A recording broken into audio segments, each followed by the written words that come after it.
Hello friends, welcome to my channel. इस video में आज मैं आपके साथ शेयर कर रही हूँ वट सावित्री व्रत की पूजा विधि। वट सावित्री का व्रत ज्येष्ठ मास की अमावस्या को रखा जाता है।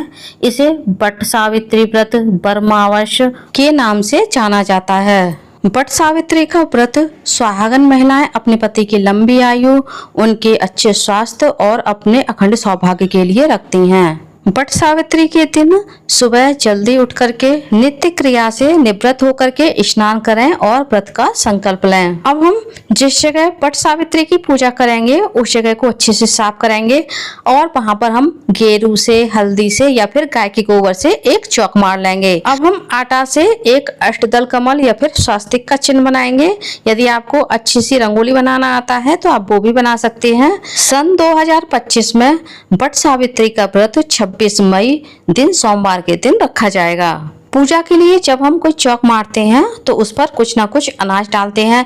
अनाज के रूप में आप गेहूं, चावल या जौ रख सकते हैं। अब हम इस चौक के ऊपर वट वृक्ष की स्थापना करेंगे। पूजा के लिए वट वृक्ष की जो आप टहनी मंगाएंगे उस टहनी में एक कली और बरगद के फल अवश्य लगे होने चाहिए। इस बात का आपको ध्यान रखना है। अब हम एक पाटा लेंगे, पाटे पर लाल वस्त्र बिछाएंगे और फूलों का आसन देते हुए गौरी माता और गणेश जी की स्थापना करेंगे। मैंने गौरी माता हल्दी से बनाई है और गणेश जी को मैंने मिट्टी से बनाया है। आप गौरी गणेश दोनों को मिट्टी से भी बना सकते हैं। अब हम वट सावित्री व्रत कथा की जो पुस्तक है उसको भी चौकी पर स्थापित कर लेंगे। अब फूलों का आसन देते हुए हम दीपक को भी चौक पर विराजित कर लेंगे। अब हम सभी को स्नान की भावना से गंगा जल का या फिर जल का छींटा देंगे और सर्वप्रथम पूजा में हम दीप प्रज्वलित करेंगे, क्योंकि अग्निदेव के रूप में दीपक हमारी पूजा का साक्षी होता है। अब हम वट वृक्ष को शुद्ध जल से और कच्चे दूध से सींचेंगे, क्योंकि इस दिन अमावस्या का दिन होता है। तो अमावस्या के दिन वट वृक्ष को या पीपल को कच्चे दूध से सींचने से पितर भी शांत रहते हैं। अब हम सर्वप्रथम भगवान गणेश का पूजन करेंगे कुमकुम से और हल्दी से। गौरी माता को हम कुमकुम से तिलक करेंगे।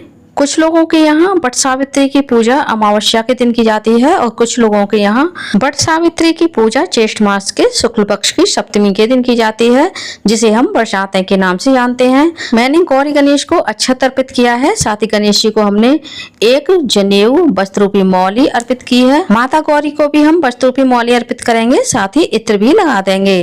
अब हम गौरी मैया को, गणेश जी को पुष्प अर्पित करेंगे। इस पूजा में आपके पास जो भी पुष्प हो आप भगवान को अर्पित कर सकते हैं। वट सावित्री की पूजा के लिए ऐपन बनाया जाता है। ये ऐपन चावल के आटा से या फिर आप गेहूं के आटा में हल्दी मिला करके बना सकते हैं। इस ऐपन से वट वृक्ष का श्रृंगार किया जाता है। वट वृक्ष पर कुछ लोगों के यहाँ ऐपन से 7 और कुछ लोगों के यहाँ 108 टीके लगाई जाती हैं। गाँव, शहर, क्षेत्र के हिसाब से पूजा विधि में थोड़ी बहुत भिन्नता पाई जाती है। अब हम वट वृक्ष का कुमकुम से भी तिलक कर देंगे। कुछ लोग वट सावित्री के दिन पूरे दिन का व्रत रखते हैं और कुछ लोग केवल पूजा होने तक ही व्रत रखते हैं। पूजा करने के बाद भोजन कर लेते हैं। तो आपके यहाँ जैसी रीति रिवाज हो आप उस हिसाब से वट सावित्री का व्रत कर सकते हैं। हमारे यहाँ वट सावित्री के दिन पूजा के बाद भोजन कर लिया जाता है। इस साल वट सावित्री का व्रत बहुत ही महत्वपूर्ण है, क्योंकि इस दिन सोमवती अमावस्या भी है और दोनों ही व्रत अखंड सौभाग्य देने वाले हैं। अब हम वट वृक्ष को अक्षत अर्पित कर देंगे। उसके बाद पुष्प या एक पुष्प की माला भी हम वट वृक्ष को अर्पित कर देंगे और एक जनेऊ भी अर्पित करेंगे। यदि आप सफेद जनेऊ अर्पित कर रहे हैं तो आप उस सफेद जनेऊ में थोड़ी सी हल्दी लगा लें। अब हम भीगे हुए काले चने लेंगे और गौरी माता और गणेश जी को अर्पित करेंगे। साथ ही हम वट वृक्ष को भी काले चने अर्पित कर देंगे। अब हम कोई भी मौसमी फल लेंगे, जैसे खरबूज, तरबूज, आम, ककड़ी, संतरा, आप कोई भी फल ले सकते हैं। इन सभी फलों को भी हम भगवान को समर्पित कर देंगे। अब वट सावित्री की पूजा में बायना भी निकाला जाता है। बायने में आप साड़ी या सूट कुछ भी ले सकते हैं। साथ ही हमें कुछ सुहाग सामग्री भी लेनी होती है। ये सुहाग सामग्री आप चाहें तो 16 श्रृंगार ले सकते हैं, वरना आप 5 या 7 चीजें भी सुहाग के दान कर सकते हैं। वट सावित्री की पूजा में 7 तार का एक मंगलसूत्र भी बनाया जाता है। यह मंगलसूत्र आप चाहें तो कच्चे धागे से बना सकते हैं, पीले रील वाले धागे से भी बना सकते हैं। यदि आपके पास कच्चा धागा और रील वाला पीला धागा ना हो तो आप ये मंगलसूत्र मौली के धागे से भी बना सकते हैं। मैंने कच्चे सूत से ये मंगलसूत्र बनाया है और ये मंगलसूत्र सुहाग की एक अहम निशानी है, तो इसे हम हल्दी लगा करके पीला कर लेंगे। अब हम बट वृक्ष का एक पत्ता लेंगे और इसे हम इस मंगलसूत्र में बांध लेंगे। वैसे तो मंगलसूत्र गले में ही पहना जाता है, यदि आप गले में ना पहनना चाहें तो आप इस मंगलसूत्र को अपनी चूड़ियों में भी बांध सकते हैं। बहुत से लोग इस दिन बट वृक्ष के पत्ते से गहने बनाकर भी पहनते हैं। अब हम इस मंगलसूत्र को भी बट वृक्ष को ही पहना देंगे और अब हम दीपक का भी पूजन कर देंगे। दीपक को भी हम तिलक करेंगे, अच्छा चढ़ाएंगे और पुष्प भी चढ़ा देंगे। धार्मिक शास्त्रों के अनुसार वट सावित्री की पूजा के लिए जो हम बरगद की डंडी लाएंगे वो हमें अधिक से अधिक पुराने पेड़ की लानी चाहिए, क्योंकि जितना अधिक पुराना पेड़ होगा हमारे सुहाग की भी उतनी लंबी आयु होगी। वट सावित्री की पूजा के लिए बरगदा और पोड़ी बनाए जाते हैं। 7-7 पोड़ी और 7-7 बरगदा के 2 जोड़े बनाए जाते हैं, जिनमें से एक जोड़ा पानी के लिए निकाला जाता है और एक जोड़े को व्रत रखने वाली महिला को खाना होता है। पूड़ी और बरगद के दोनों ही जोड़ों को हम पूजा में रख लेंगे और एक जोड़े में से सभी पूड़ियां और सभी बरगदों में से हम थोड़ा थोड़ा तोड़ लेंगे और गौरी गणेश को अर्पित करेंगे। साथ ही हम वट वृक्ष को भी चढ़ा देंगे। अब हम हाथ में पुष्प और कुछ अक्षत लेंगे। आप अक्षत की जगह चने भी हाथ में ले सकते हैं और अब हम वट सावित्री की पद कथा को पढ़ेंगे या फिर सुनेंगे। यदि आपके पास कथा की पुस्तक ना हो तो आप इस कथा को मोबाइल में पढ़ या सुन सकते हैं। कथा संपूर्ण हो जाने पर हाथ में जो हमने पुष्प और अक्षत लिए हैं, ये पुष्प और अक्षत हम वट वृक्ष और गौ माता को अर्पित कर देंगे और अब हम वट वृक्ष को पंखे से हवा करेंगे। जब माता सावित्री के पति सत्यवान के प्राण संकट में थे तब उन्होंने वट वृक्ष के नीचे अपने पति सत्यवान को पंखे से हवा की थी। उसी दिन से वट सावित्री के दिन पंखे से हवा करने की रिवाज चली आ रही है। अब हम वट वृक्ष की 7 फेरी लगाएंगे।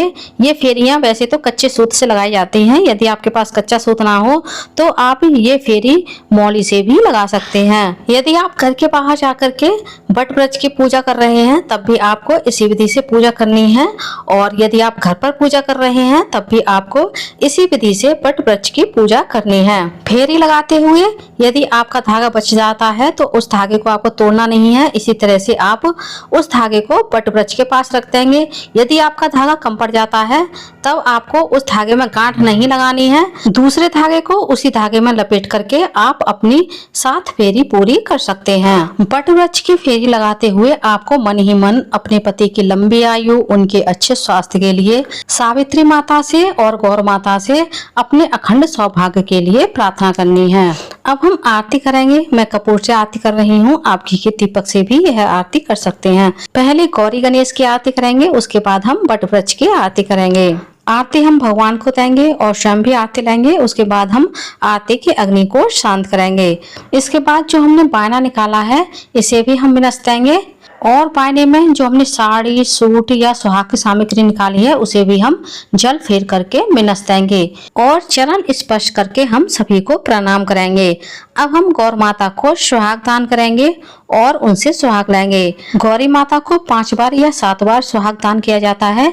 यदि आपने 5 बार सुहाग दान किया है तो आपको 3 बार लेना है और यदि आपने 7 बार गौरी माता को सुहाग दान किया है तो आपको 4 बार गौरी माता से सुहाग लेना है। 2 बार गौरी माता पर आपको अपना सुहाग उधार छोड़ना होता है।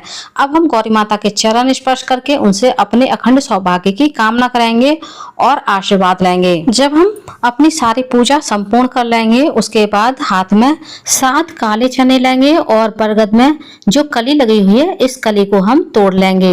अब इन चनों को और इस कली को हम पानी के साथ निगल लेंगे। इन चनों को और कली को हमें चबाना नहीं है और जो हमने ये मंगलसूत्र बनाया था इस मंगलसूत्र को भी हम अपने गले में पहन लेंगे। पूजा के बाद हम अपने पति के चरण स्पर्श करके उनसे आशीर्वाद लेंगे और पूजा में जो हमने बायना निकाला है इस बायने को हम अपनी सास को चरण स्पर्श करके दे देंगे और उनसे आशीर्वाद लेंगे। यदि आपकी सास नहीं है तो आप इस बायने को अपनी जेठानी को, ननद को या आपसे रिश्ते में जो भी महिला बड़ी हो आप उसे दे सकते हैं या फिर आप किसी ब्राह्मण महिला को भी इस पानी को दान में दे सकते हैं। अब मन में एक और सवाल आता है कि इस चौक को हमें कब बढ़ाना है। यदि वट सावित्री पूजा के अगले दिन कोई अच्छा दिन पड़ रहा है तो आप इस चौक को अगले दिन बढ़ाएं, वरना आप उसी दिन शाम को इस चौक को बढ़ा सकते हैं।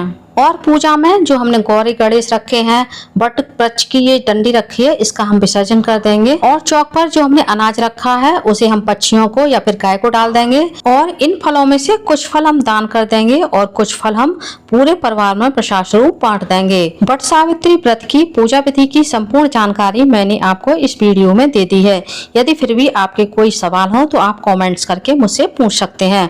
उम्मीद करती हूँ फ्रेंड्स आपको वट सावित्री की पूजा का मेरा ये वीडियो पसंद आया होगा। वीडियो कैसा लगा कमेंट्स करके जरूर बताइएगा। और यदि आप मेरे चैनल पूनम की आस्था पर पहली बार आए हैं तो प्लीज चैनल को सब्सक्राइब कर लीजिए। वीडियो को ज्यादा से ज्यादा लाइक कीजिए, शेयर कीजिए, साथ ही बेल आइकन को प्रेस कर दीजिए ताकि हमारी आने वाली सारी लेटेस्ट वीडियो की नोटिफिकेशन आप लोगों को टाइम से मिल सके। कॉमेंट्स बॉक्स में सावित्री माता की जय अवश्य लिखिएगा। धन्यवाद फ्रेंड्स। सावित्री माता की जय। जय माता दी।